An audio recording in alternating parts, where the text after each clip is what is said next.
Born on March 16, 1860, in New York City to Irish immigrant parents, one of 8 children, Parker grew up in a working-class environment on the Lower East Side. He completed high school, an achievement for his era, and showed early cunning and charm that later defined his criminal career. He used aliases like James J. O'Brien or Captain Parker, and was married to Elizabeth Parker. The expression, "if you believe that, I have a bridge to sell you," is supposedly a nod to American conman George C. Parker, who made a living as a purveyor of New York City's Brooklyn Bridge through the late 19th and early 20th centuries. In the 30 years leading up to 1928, Parker sold the Brooklyn Bridge to tourists up to twice a week, the highest figure he allegedly received being $50,000 for a single sale. His method was a masterpiece of psychological manipulation. Parker typically won over unsuspecting immigrants with offers to work in a yet-to-be-built toll booth before smoothly convincing them of the potential of buying the bridge outright.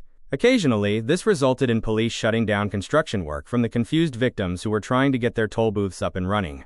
But Parker didn't stop there. He also sold the Metropolitan Museum of Art, Grant's Tomb, and the Statue of Liberty. His scheme lives on permanently in the English language in the expression, "and if you believe that, I have a bridge to sell you." It was ultimately a forged check that led to his arrest, marking the beginning of the end for his grifting career. In 1928, after years of deception, Parker was sentenced to life in prison. Ironically, he reportedly enjoyed his time behind bars, as younger inmates looked up to him and treated him with considerable respect.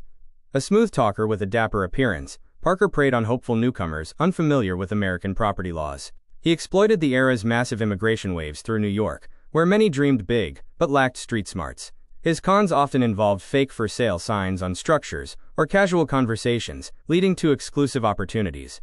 Starting in the 1880s, shortly after the bridge's 1883 opening as the world's first steel wire suspension bridge, Parker targeted naive immigrants fresh off ships at Ellis Island or tourists.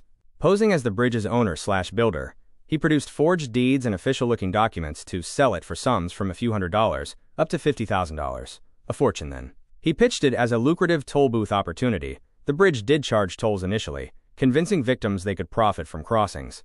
Buyers often tried erecting toll booths, only to be stopped by police, realizing they'd been duped.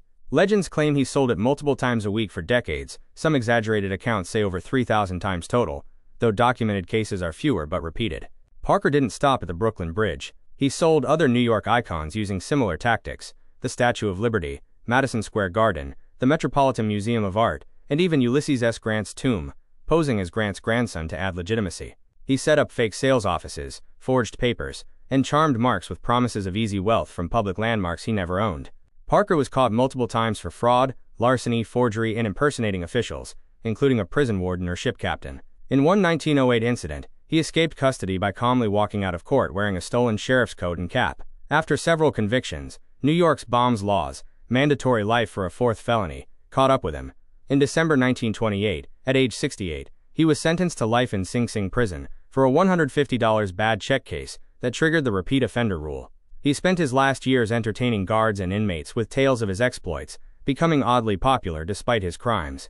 Parker died in 1937, aged 76 to 77, at Sing Sing prison. Some records note January 9, 1937, in Ossining, NY.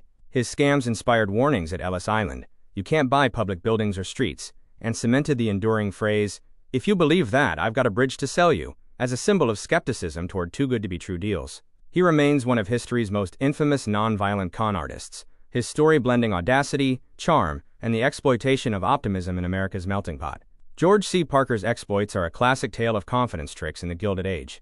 How one man's silver tongue turned New York's greatest landmarks into for-sale signs, forever warning the world against buying what sounds impossibly good.